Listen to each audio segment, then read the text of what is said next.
중요한 말씀을 하신 것 같은데, 그래도 이제 2000년부터 벌써 20년 되셨잖아요. 실버 비즈니스에 뛰어드신 게. 그리고 이제 그 네, 사이에 미국 유학도 갔다 오시고 또 50 플러스 재단에서 일자리에 대해서 그 집중적으로 일도 하셨는데, 그 관점에서 평가하신 거로 느껴지는데, 근데 이제 네, 제가 드는 질문은 20년 전하고 지금하고, 그때는 너무 빠른 얘기였고, 그때는 이제 네, 충분한 비즈니스가 될 만한 수요처도 없었던 것 같고요. 이제는 베이비 부모들이 등장하면서 완전히 탄력적인 구조가 바뀐 것 같고, 그러면서 이제 네. 중간에 있는 것 같는데, 그렇게 그 20년 전과 지금의 큰 차이점, 달라진 게 뭘까요?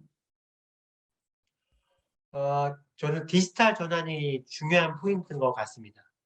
디지털 전환이 특히 케어 시장에 접목이 돼 있고, 그리고 케어 쪽도 노인장기 요양보험 제도가 제공하는 급여 서비스는 주로 우리가 잘 아는 방문, 목욕, 간호, 요양 같은 또는 용품의 제공 같은 경우에 있지만 그 외에 비급여 서비스로서의 컨시어지 서비스, 동행 서비스 영역이 커지고 있고 미국과 일본은 그게 성공했죠. 한국은 비급여 서비스, 즉 동행 서비스가 지금 창업의 아이템으로서 지금 접목되고 있는 것 같습니다. 그리고 투자도 받고 있고요. 서울시 같은 경우에는 비급여 서비스, 동행 서비스, 특히 병원 동행 서비스를 공공이 먼저 시작을 했습니다. 하나는 디지털 전환이 케어 서비스 시장에 접목되고 있다는 게 큰 차이고, 두 번째는 소비자의 인식이 달라졌다는 겁니다.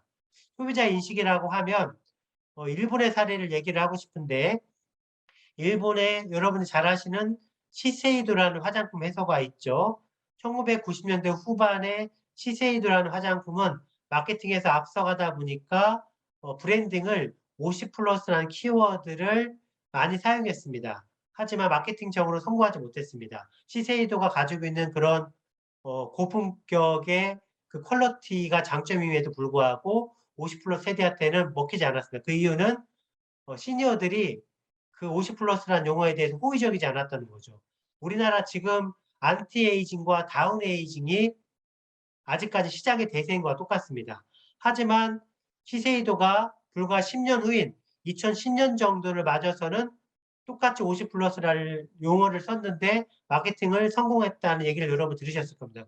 그 차이는 소비자의 인식의 변화입니다. 그 전에 시니어들이 50 플러스 시세이도 상품을 봤을 때하고 10년 후에 새롭게 시니어에 투입된 시니어가 된 분들이 50 플러스라는 키워드와 시세이도의 상품을 봤을 때 저게 바로 나를 위한 상품이라고 느끼는 안티에이징, 다운에이징이 아닌 프로에이징이라는 관점이 인식의 변화라는 거죠, 현장에서. 자, 우리는 지금 안티에이징, 다운에이징이 여전히 대세입니다. 하지만 에이징, 베이비 부머가 에이징 부머가 되고 있습니다. 에이징 부머들은 훨씬 더 융합적이고 독립적이고 긍정적이세요. 이분들이 마케팅의 대상이 됐을 때는 안티에이징, 다운에이징 넘어갈 수 있기 때문에 저는 우리나라도 미국과 일본의 시니어 비즈니스 성공 사례가 패션, 스포츠, 취미 여가에서 이제 적용될 수 있다고 판단합니다.